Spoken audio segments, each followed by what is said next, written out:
Nossa palestrante de hoje é a Sandra, que vai nos falar sobre os trabalhadores da última hora. Sandra, por gentileza.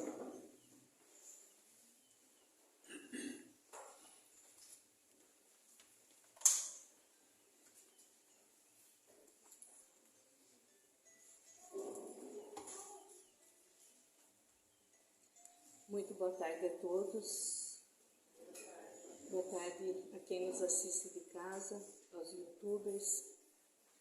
E com essa egrégora de paz, eu convido a todos que permaneçam, se puderem, mais um instante com os olhos fechados e respirem profundamente, puxando vigorosamente o ar pelas narinas, sentindo que o ar vai até os pulmões, abrindo a mente. E ao expulsar o gás carbônico que sai de dentro de nós, renovamos novamente com uma respiração profunda, sentindo Deus tomando conta de todo o nosso ser. E assim, pedimos que a mão de Jesus venha sobre cada um de nós. Que o manto sagrado da nossa Mãe Maria nos cubra. E que o nosso guardião se posicione ao nosso lado, nos tocando levemente com a sua égide, para que cada um de nós hoje consiga receber aquilo que veio em busca: a saúde física, mental e espiritual. E que cada um de nós, através da nossa intuição, possamos receber o lenitivo necessário para a nossa alma, a inspiração que precisamos para o dia a dia. E ao sairmos daqui hoje, possamos sair muito melhor do que quando chegamos. E assim, damos início ao nosso capítulo de hoje, o capítulo 20, com o título Os Trabalhadores da Última Hora. Os últimos serão os primeiros. Essa parábola dos trabalhadores da última hora é contada por Jesus, está no Evangelho de Mateus 20, do verso 1 ao 16, está lá na Bíblia. E quem quiser, chegando em casa, pode pegar a Bíblia. Quem não tem o Evangelho segundo o Espiritismo, pode abrir e ler, conferir. É muito linda essa história, porque Jesus nos falava por parábolas, ou seja, por histórias. Assim como nós, quando contamos uma história para uma criança, não sei vocês, mas eu quando conto para meus netos, para a família, as crianças se encantam, e eu me encanto com um contador de história. Uma história bem contada nos encanta, nos faz entrar na história. E Jesus, então, falava por parábolas, porque as pessoas lá, há 2000 anos atrás, elas não tinham a mesma compreensão que nós temos hoje. E hoje, quando nós lemos o Evangelho, nós temos uma compreensão. Daqui 3 meses teremos outra, daqui a 2 anos outra. Ou amanhã, quando eu ler as páginas cintilantes do Evangelho, eu terei outra. Então, à medida que nós lemos o Evangelho, as histórias deixadas por Jesus e contada pelos apóstolos, a gente vai tendo outra compreensão.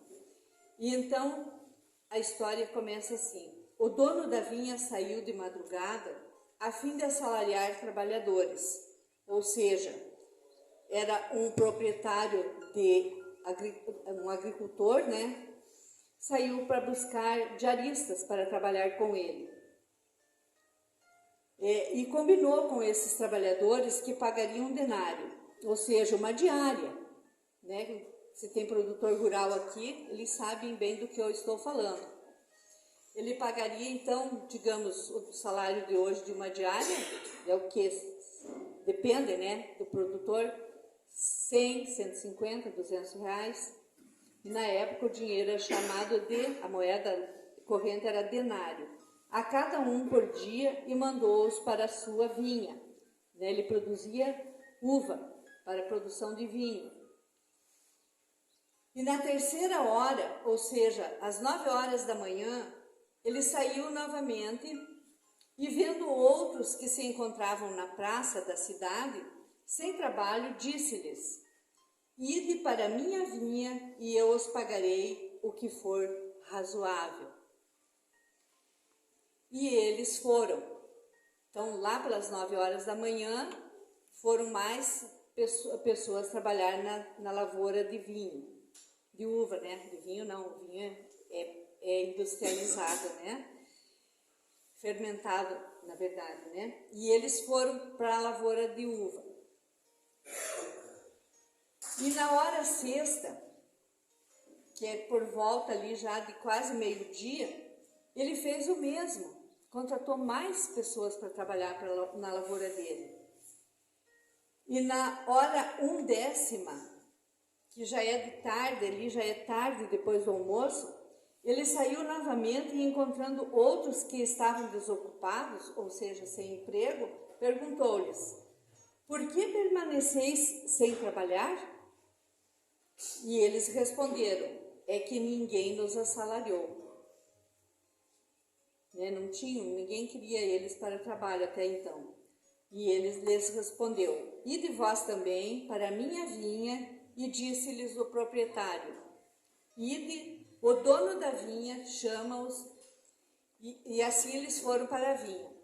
E quando chegou o fim do dia, provavelmente, né, aqui no verão, dependendo do dia, o dia acaba ali por volta de 7h30, 8 horas da noite, né, mas normalmente pelas 6 horas da tarde, né, 6h30. Então, vamos imaginar que é 6 e pouco da tarde. Ele começa a fazer o pagamento dos funcionários. E a minha imaginação corre, não sei se de vocês também. E eu imagino que aqueles que primeiro chegaram na lavoura foram até o final das terras. Imaginemos que o terreno é esse retângulo aqui dessa sala. Foram lá no final trabalhar. E os últimos que chegaram ficaram trabalhando no início da fazenda, perto da sede, aqui, como fosse aqui na frente. E ele começou a fazer o pagamento. E ele começando a pagar, então, pelos últimos que chegaram, que foram os primeiros a receber. O pessoal que está aqui na frente seria começar a receber, porque estava próximo. Porque ia demorar até aqueles que estavam lá no fundo da lavoura chegar até aqui no escritório da sede. Vamos modernizar as lavouras de antigamente, né? Provavelmente não era assim. Mas vamos imaginar que o escritório era aqui. E logo em seguida já vem a contestação. Quando já vem, né, chegando o pessoal que estava lá no fundo da lavoura, que provavelmente com, não sei com o que se trabalha numa lavoura de vinho, mas eu imagino com tesoura de poda, enxadinha nas costas, cesto para colher a uva, né? Porque senão ele não ia contratar tanta gente se a uva não tivesse muito madura. Porque uva muito madura não pode ficar para outro dia. Quando a gente vai nos vinhedos no Rio Grande do Sul, né, que eles fazem produção de vinho, eles ficam bem loucos, contratam um monte de gente para colher a produção no dia. Porque quando ela está bem madurinha, ela não pode ficar para outro dia, porque ela fermenta no pé e não dá um bom vinho de qualidade. E então, os que tinham sido encontrados por primeiro queixaram-se e um deles disse: esses últimos trabalharam apenas 1 hora. Então, nós imaginamos que chegaram na lavoura ali por volta de 4h30, 5 horas da tarde. E o Senhor lhes paga tanto quanto a nós que trabalhamos o dia todo?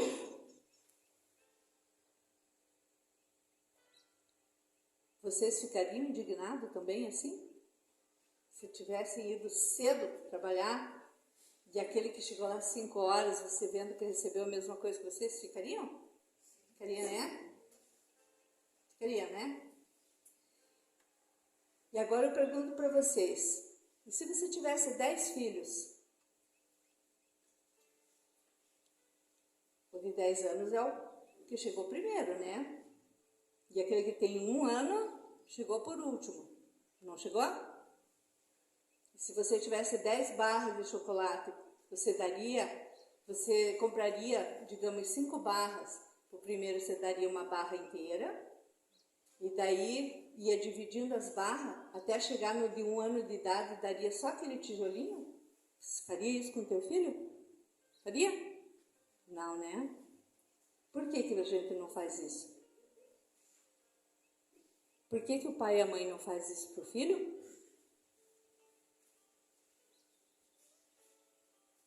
Porque ama o filho. Igual, se não ama teu filho, os 10 filhos, se você tiver 30 filhos, você não ama em proporção igual? Os filhos às vezes pensam, né? Ah, mas o pai ama mais aquele, a mãe ama mais aquele. Não é assim? Né? Mas é igual o amor que a gente sente. Imagine nosso Pai que está no céu. E é assim. Então aquele proprietário de lavoura, ele pensava como um pai, né? Ele era justo. E pensou assim, cada um que está trabalhando aqui também deve ter filho. Eu imagino isso. Nos nossos tempos de hoje, muitos patrões não pensam assim. E esse patrão, então, responde ali, esse dono da vinha responde assim: meu amigo, não te causo dano algum. Daí eu pergunto para vocês, ele causou dano aos primeiros que chegaram na lavoura, será? Ou não? Prejudicou alguém? Não, né? Porque ele combinou, vamos fazer aquele denário, né? Tanto quanto o que chegou lá às 5:30 da manhã, quanto com aquele que chegou 4:30 da tarde, 16h30. Então ele estava sendo justo. Estava ou não estava? Estava, né? Eu não sei, mas eu sou assim. Quando eu combino uma coisa com alguém, tá combinado. Vocês também são assim, né? Todos nós somos assim. Mas só que a gente, o ser humano, né? Nós, não estou falando de vocês, mas né, eu falo, quando a gente fala, alguém vem falar aqui, geralmente se inspira em si, em Jesus, que a gente está falando em Jesus, nosso modelo e guia. Mas quando a gente fala da miséria humana, a gente se inspira em nós. Quando a gente fala da virtude, a gente fala do nosso modelo e guia, que é Jesus. E quando a gente fala do egoísmo, a gente se inspira em nós, falar de nós. Imagina se eu tenho, né, numa empresa, não estou desmerecendo profissão nenhuma, né? Para mim, né, é indiferente, todos nós somos iguais. Mas às vezes, lá numa empresa, digamos, o diretor da empresa tem um salário X. E lá aquele senhorzinho que limpa o jardim tem outro salário. Não é assim? É, né? Não sei se tem alguém aqui que trabalha dentro de uma empresa. E assim é numa escola com os professores. Aquela que está lá há 30 anos quase se aposentando tem um salário maior. E aquela que fez o concurso ano passado tem um salário menor. Imagina quando o patrão chama e se fica fazendo pagamento na frente, digamos, sem notas, né? Dinheiro. Eu estou aqui, cheguei ontem, né, para trabalhar. Digamos que na escola, né? Não precisa nem ser na empresa. A professora lá de 30 anos recebe 5.000. E eu cheguei o ano passado e recebo R$1.000. Meu olhão já... boto até 2 óculos para olhar no salário da outra, né? morrendo de inveja. Mas o Estado está sendo injusto com aquela que chegou no passado? Não, né? Não foi injusto, porque é mérito. É mérito ou não é? Que aquela de 30 anos de serviço, ou mesmo aquela que está ali há 5 anos, né? Aquela talvez que fez o concurso, né? Se tem professora aqui, me perdoe. Né? Eu já dei aula, eu sei como que é. Né? É sofrida a coisa, né? Tá, não tem professora. Vocês sabem como que é, né? Você passa no concurso, às vezes, só com o magistério ou com a pedagogia. Daí você sofre, deixa os filhos em casa, vai lá fazer uma pós-graduação. Passa a noite corrigindo caderno. Daí você faz um monte de curso, você deixa a tua família, né? Vamos falar dessa categoria aqui hoje. Eu peguei para Cristo os professores. Daí você faz, é justo, você que fez todo esse, investiu, gastou dinheiro, porque ninguém, né? Ninguém dá faculdade de graça para ninguém, nem pós-graduação. E daí aquela que estava com o magistério ainda não teve a oportunidade, né? Vamos falar do magistério, que hoje quase ninguém, acho que não dá mais aula só com magistério, né? Não, né? Só, tem que ter pedagogia. Então, mas digamos que tem ainda só o magistério, que está lá de auxiliar ou estagiário, alguma coisa. Acho que nem tem mais curso de magistério, tem, né? Está lá em sala de aula. Ela queira ganhar o mesmo salário daquela professora que ralou, né? Fez lá a faculdade dela, já fez uma especialização em história, outra em matemática, e já está lá na segunda pós-graduação. Não é justo. E aqui, então, esse patrão disse assim, ó, 1 denário pelo seu dia. Então, daí ele diz mais assim, cabe a mim dar a esse último tanto quanto a ti. Tens mau olho. A gente sabe disso, né? Tal do olho gordo, olho grande, invejoso. Porque eu sou bom. Só que no nosso trabalho não é assim. No nosso emprego, né? Hoje não é assim. Vocês compreenderam isso que eu estava falando ali no caso das professoras que têm a hierarquia, né? Para você poder ganhar. Agora eu esqueci como que é o nome, a pontuação ali, para você ganhar mais. E das empresas também é assim. Assim, os últimos, daí Jesus diz, os últimos serão os primeiros, e os primeiros serão os últimos. Porque muitos serão os chamados e poucos serão os escolhidos. Daí já começa, eu venho com uma pergunta para nós. Quem é o dono da vinha?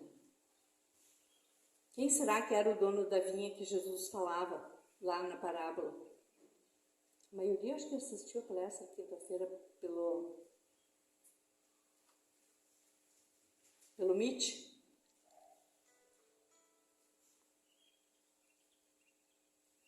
Alguém quer arriscar da resposta? Quem é o dono da vinha, daquela lavoura de uva?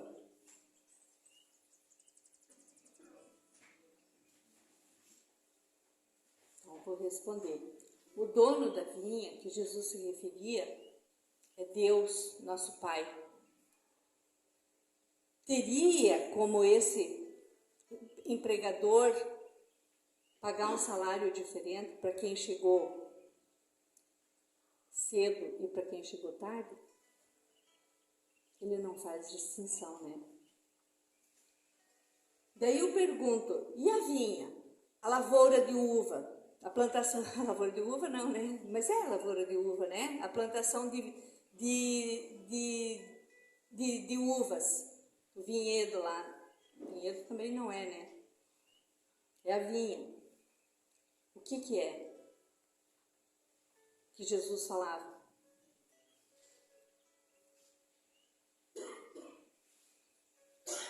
Alguém arrisca dizer? Universo. Ah, você está colando, Lelê. é o universo. E vocês fazem ideia do tamanho dessa vinha? Eu já, para visualizar o tamanho da galáxia nossa, Via Láctea, eu não tenho, a minha mente viaja muito e eu não tenho como mensurar o tamanho da Via Láctea. Porque a gente sabe, né, começando lá, Sol, né, os nossos planetas que nós temos, mas tem mais na Via Láctea, não é só isso.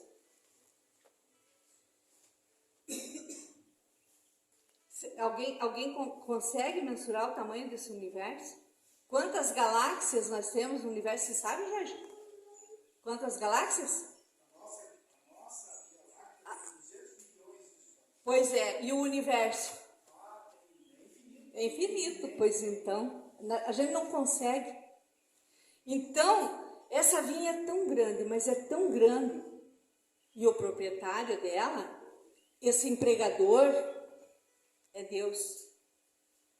Então, assim, para a mente nossa viajar. E os trabalhadores? Quem são? Você não, Lelê. Você está de castigo agora, porque sabe muito.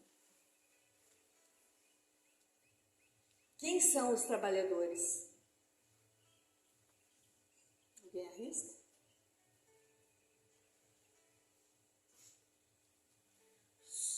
Somos nós, a humanidade, não só da Terra, como de toda a galáxia. Não precisa ter um corpo igual ao nosso, mas todos os espíritos, encarnados e desencarnados. É a humanidade. E as horas? Que aquele trabalhador reinento lá foi reclamar, que aquele que chegou, né, deve ser um encrenqueiro, né? Que veio, eu já imagino que veio com uma foice nas costas lá e chegou lá. Mas por que eu que cheguei aqui 5 horas da manhã, estou ganhando 200, e aquele que chegou ali 5:30 da tarde está ganhando 200 também? E essas horas? O que é? O que são as horas? Já que Jesus falava para nós por parábolas. Alguém arrisca?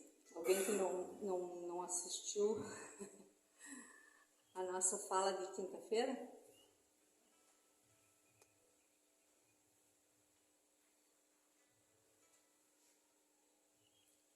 São as reencarnações. São as minhas reentradas na carne. As minhas idas e vindas. Então, a última hora minha, essa minha última encarnação. É eu hoje, Sandra. É hoje a Paulinha. Deixa eu ver quem mais. A última hora é o Jorge. Né? E quem são esses da primeira hora? Pus uma cola aqui, senão depois eu não lembro. Estão vendo, professoras? Mas eu não era muito coladeiro quando eu era estudante. Eu sempre gostei de desafio. Aqui tem alguns nomes dos trabalhadores da primeira hora. Há 16.000 anos antes de Cristo, vocês vejam como esse planeta Terra é velho, né? Mas na proporção no universo, ele é um planeta jovem, ele é um bebezão. Nós temos o Raja Janaka, nascido na Índia, há 16.000 anos antes de Cristo. Há 2.000 anos antes de Cristo, na Mesopotâmia, nós tivemos Abraão. Esse todo mundo sabe, né, de quem eu estou falando, né? Já o Raja Janaka, lá alguém já tinha ouvido falar? As prof ali, eu acho que sim, né? E há 1.300 anos Antes de Cristo, no Egito, nós tivemos Moisés. Esse todo mundo já, né? O nosso Moisés. E há 1000 anos antes de Cristo, na Pérsia, nasceu Zaratustra. Nossa, difícil de pronunciar. Na China, Lao Tse, 604 anos antes de Cristo. Então, a gente não está falando aqui de qualquer espíritozinho que passou aqui pela Terra. Há 551 anos, na China, nós tivemos Confúcio. Há 496 anos antes de Cristo, na Grécia, Sócrates. Há 570 anos depois de Cristo, Maomé. Só para frisar, quem quiser ver, no prefácio do Evangelho, aqui vocês vão encontrar Sócrates, Confúcio. Não sei se alguém já ousou ler o prefácio do Evangelho. Tirando Jorge. Alguém já leu o prefácio do Evangelho? Gente, leiam. Leiam o prefácio do Evangelho, que olha, ele é riquíssimo, riquíssimo. As preces do Evangelho que nós temos nas últimas páginas, então, vocês vão encontrar o Pai Nosso aqui, vocês vão ficar encantados. Abram lá e leiam. Acha o Pai Nosso aqui, eu não lembro a página, mas ele é lindo. Num curso que a gente fez aqui, as pessoas amaram o Pai Nosso. Daí, na Índia, em 1470 anos depois de Cristo, nós tivemos Nanaka. E assim segue depois muitos grandes reencarnações, que provavelmente algum desses lá de 16.000 anos antes de Cristo, 10.000 anos, pode estar entre nós, como algum grande iluminado, que a gente pode, né, não vamos citar aqui os da atualidade, mas nós temos grandes espíritos trazendo luz para o planeta, ajudando o planeta a alavancar.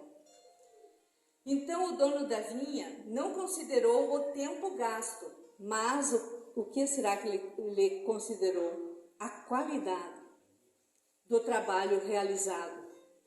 Inclusive foi comentado isso aqui antes de começar a palestra, que seria o bem viver a vida. É a qualidade do trabalho que nós realizamos, do que nós fazemos. Os que chegaram por último demonstraram o que? Boa vontade e zelo.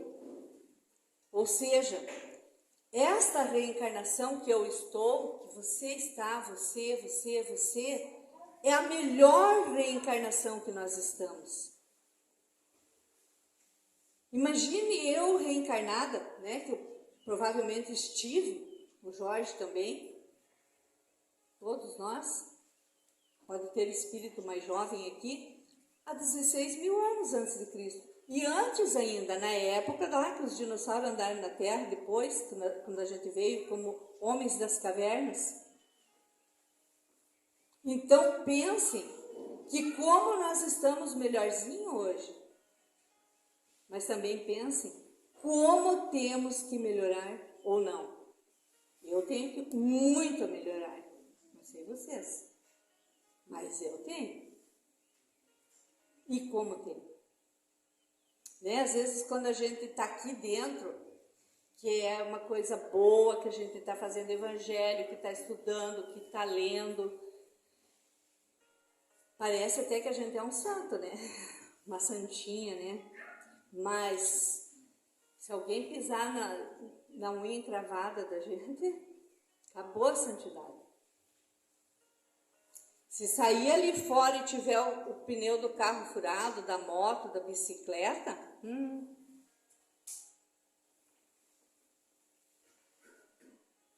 verte aquilo que a gente é, ou tem ainda na alma, as remanescências daquilo que nós precisamos trabalhar.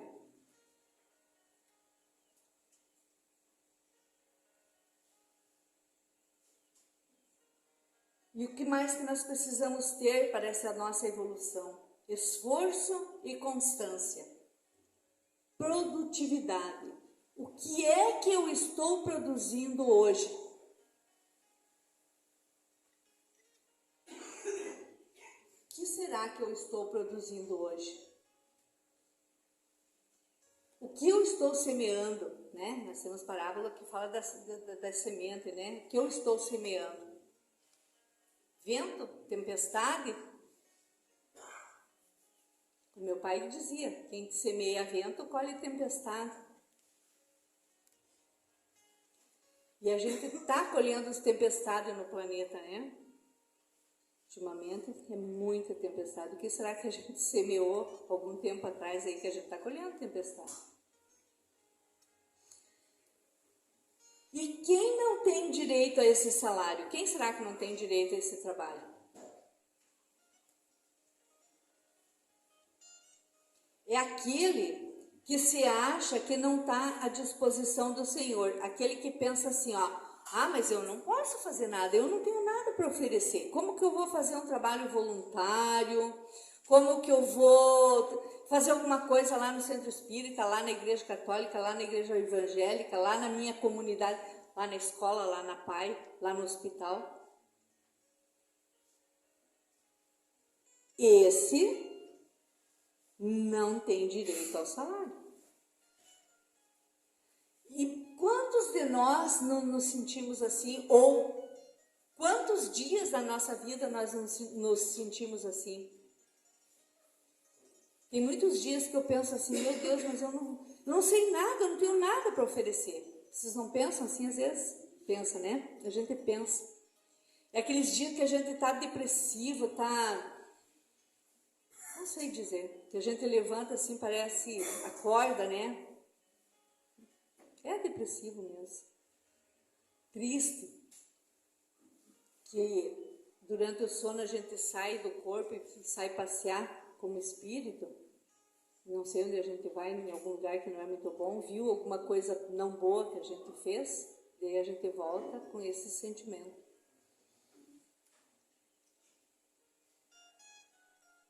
Chamado foi, não trabalhou por quê? Por preguiça? Por má vontade?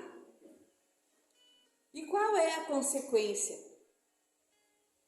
Terá que aguardar e recomeçar. Então vamos traduzir isso. Eu fui chamada para fazer um trabalho de boa ação, digamos que na PP da escola. Não quero participar da PP. Sou mãe de criança na escola, mas não quero saber de APP. Porque eu não quero compromisso. Não quero ir em reunião de escola, não quero fazer nada. Mas se a professora mandar um bilhetinho para o meu filho, eu vou lá brigar com ela. Mas eu não vou. Não quero participar da PP. Não quero saber como é que funcionam as coisas na escola. A gente é ou não é assim? A gente é assim. Então vamos levar lá para trás de volta. Qual é essa consequência de ter que aguardar e recomeçar?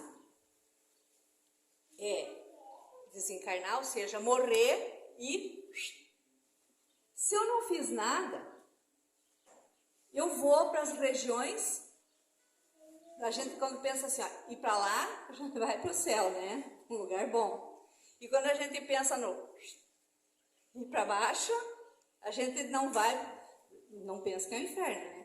Mas a gente não vai para um lugar tão bom. A gente pode ir para as regiões umbralinas, ou seja, naquele lugar da mente da gente, que quando a gente está depressivo, está triste, naquele lugar onde a gente esteve doente, que a gente fica agarrado ali naquele lugar. Pense você morrer naquele dia que você está bem depressivo, triste, que você brigou com todo mundo e você ficar lá 500 anos sapateando em volta de quem você brigou. E a gente fica. Daí, você espera 1000 anos, 2000 anos para reencarnar.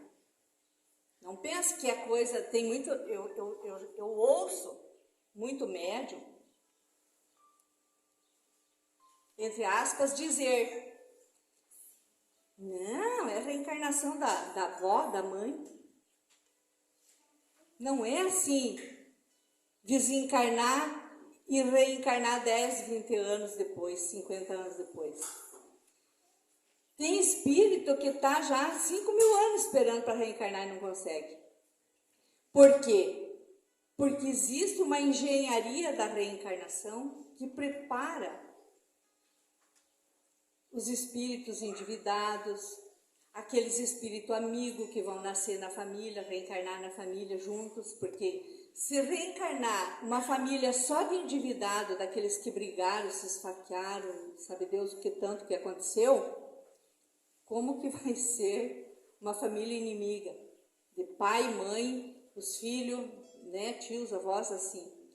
Então eles ficam esperando alguém de boa vontade, alguém amoroso, para ser aquele que vai ser o porta-voz do bem, aquele que, não, deixa isso para lá, deixa isso para cá, vamos acertar aqui, para reencarnar. Então isso dá um trabalho danado.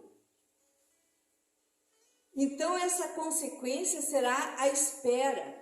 E quando você fica esperando, né, você vai estar lá perdido, até você ter consciência, né, eu falo você, mas estou inclusa nessa, não você, né, é como, eu estou aí junto, tá, não tô me eximindo, não estou achando que eu sou a santona, não, né, então a gente fica lá aguardando, e você pode, muito bem, de tão atribulado que está, esquecer de elevar o pensamento e pedir auxílio para sair daquele lugar ruim.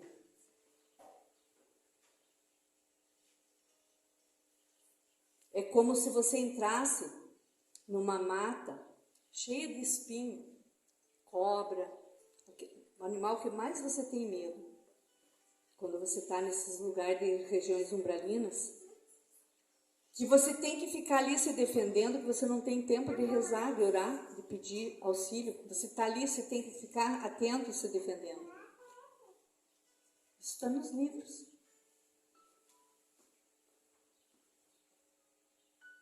Então, nós temos que pensar muito bem no que nós estamos fazendo com a nossa vida. Quem tem o direito ao salário? Quem está à disposição do Senhor. E é convidado e aceita, ou seja, reencarna e sabe do seu propósito. E como você vai saber qual é o teu propósito? Já nasce meio depressiva, a criança já vem depressiva. Eu sou depressiva, né? Qualquer um de nós pode ser. Isso é um chamado para o trabalho. Mas não, daí a pessoa pensa que ela é coitada, que os outros têm que fazer por ela. E não é assim. Mas é preciso que a sua boa vontade, a minha boa vontade, a nossa boa vontade, o haja conservado à disposição do Senhor.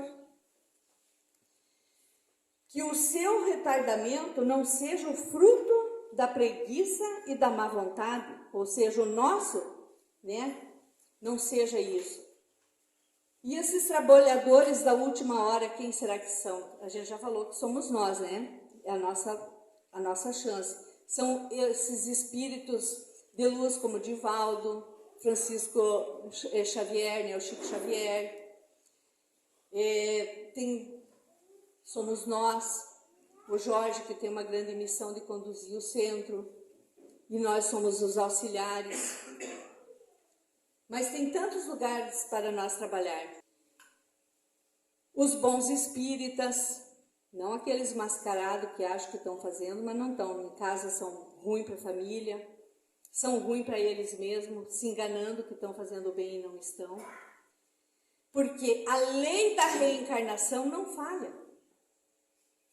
Ela não falha. Eu posso mentir para mim, mentir para o outro, se enganar, mas a lei da reencarnação não falha. Porque as leis de Deus, essas não falham. A lei do homem falha, mas as de Deus não. Muitos revivem hoje ou reviverão amanhã para terminar a obra que começaram outrora. Mas a gente já pode ir rezando e pedindo para Deus força, coragem, né? e começar a fazer alguma coisa hoje. Tem tanta coisa que nós podemos fazer. Né? Se eu não posso trabalhar, eu posso auxiliar fazendo o bem, a caridade. Os hospitais precisam de mães, né? Tem os clubes de mãe que fazem tricô, crochê, bordado, costura, para roupa para os doentes, para as crianças. Nós podemos doar leite em pó, porque às vezes, né, nos hospitais não tem só bebê que nasceu lá que tem a mãe para amamentar ele, e às vezes as mamães não têm leite. O Hospital de Papanduva, de onde eu venho, não tem banco de leite. Mafra eu sei que tem, não sei se aqui em Itaiópolis tem. E o que esses bebês que a mãe não tem leite, o que precisa? Do leite em pó. Então nós podemos fazer muito. E aqui no centro, o que tem para fazer? Não precisa só ser passista, saber trabalhar, aprender a fazer alguma coisa. Tem vassoura, não para nós voar, mas para varrer. Tem enxada, tem mato ali fora. Tem a aguinha para arrumar ali. Tem tanta coisa para fazer. Né? Ajudar a chamar, ajudar a organizar uma fila. Né? Quem não se afiniza aqui tem a igreja da igreja de onde vem, porque tem muitos que vêm aqui em busca, né, do auxílio, né, quando se cura, daí volta para a sua religião de origem, mas então vai ajudar lá. Ajude na própria família, né? Às vezes a família da gente está perecendo e a gente não vê isso. Então que Deus abençoe a solidariedade, não fiquemos esperando as grandes catástrofes para ser solidário. E ultimamente está acontecendo bastante coisa que a gente, querendo ou não, acaba sendo solidário. A vida nos faz, a vida nos empurra. E aos bons espíritas, Constantino, espírito protetor, está lá no Evangelho, escrito em 1863, sois todos obreiros da última hora. Então que nós possamos levar para essa semana essa reflexão, que às vezes para nós parece tão pouco que a gente pode fazer, mas aos olhos de Deus, às vezes é muito. Pensemos aqui que naquele trabalhador que chegou lá, às vezes há 16 mil anos antes de Cristo, né? Não estou dizendo que ele pensou isso, que ele fez mais do que nós que chegamos agora, na última hora. Quase quando a porta está fechando e fizemos só um pouquinho, mas para Deus, se nós fizermos de coração, de boa vontade, demos aquilo que nós tínhamos de bom no nosso coração e fizemos com amor, seremos recompensados como Ele, que fez lá, que estava abrindo o caminho para nós virmos. E assim, então, eu agradeço a atenção de cada um de vocês, desejo uma boa tarde, um bom final de semana e um bom retorno e devolvo a palavra ao dirigente da casa. Muito obrigada.